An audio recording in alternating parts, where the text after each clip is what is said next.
Hey, pro-life gens, Kristan Hawkins. Welcome to How to Win This Week on the Explicitly Pro-Life podcast. Today, I want to talk about a new campaign Students for Life has just launched. We've got some TV ads and radio ads out nationally. You might have seen my face on Fox News. I know my family sure did. It's called The Final Fight for Freedom, and we are so excited about this new campaign. As you all know, there is a lot of conversation across our country right now about the future of abortion. With the Supreme Court decision in the Dobbs v. Jackson Women's Health Organization case coming down in June, a lot of folks are asking questions about what is the future of America going to look like? What are abortion laws going to look like? What is the pro-life movement focusing on? What are we building towards? What have we been doing?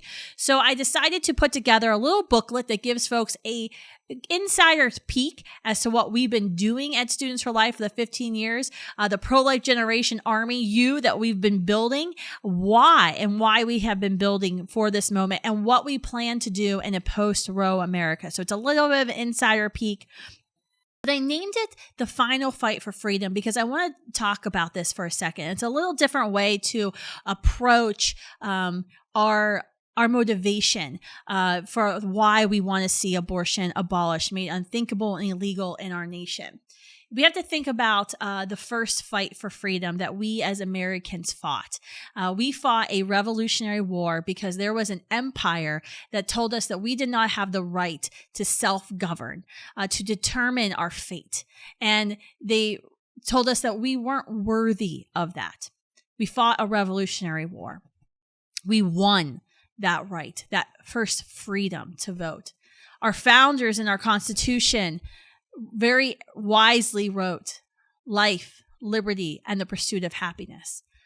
We talk about life, liberty, and pursuit of happiness a lot as Americans.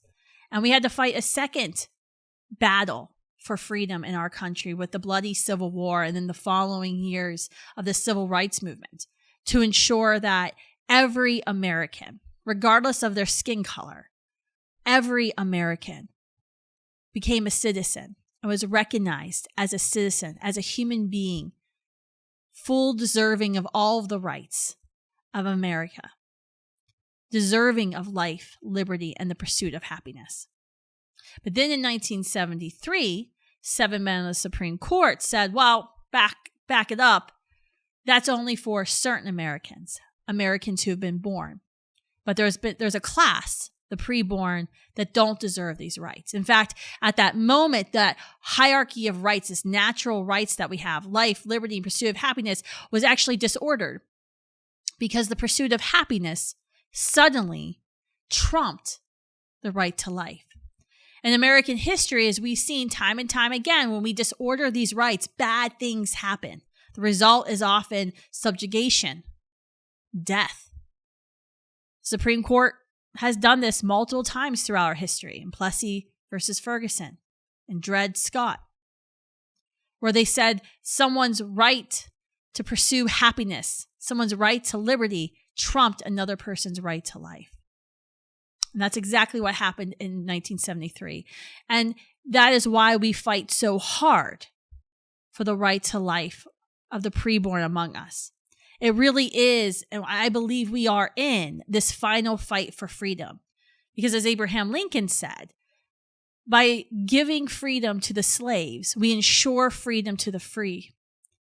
Meaning that if some among us aren't free to be born, to live, none of us are free. All of us are at risk. And we've seen this over the last 50 years, the dehumanization that's gone on throughout our country. I mean, today, a perfect and sad example is the celebration that those who are pro-COVID vaccinations seem to have on social media when someone who publicly came out and said that they were anti-COVID vaccination gets sick with COVID and passes away.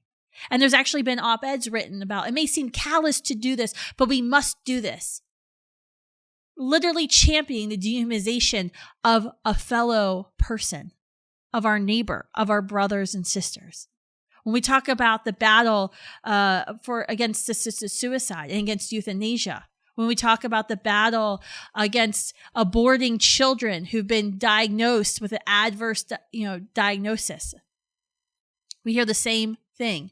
these people aren't worthy of life because it's a fundamental disordering of human rights. And if their lives are at risk, your lives are at risk. And so that's why we named this campaign The Final Fight for Freedom. I hope you will go to studentsforlife.org/fight and download our free battle plan.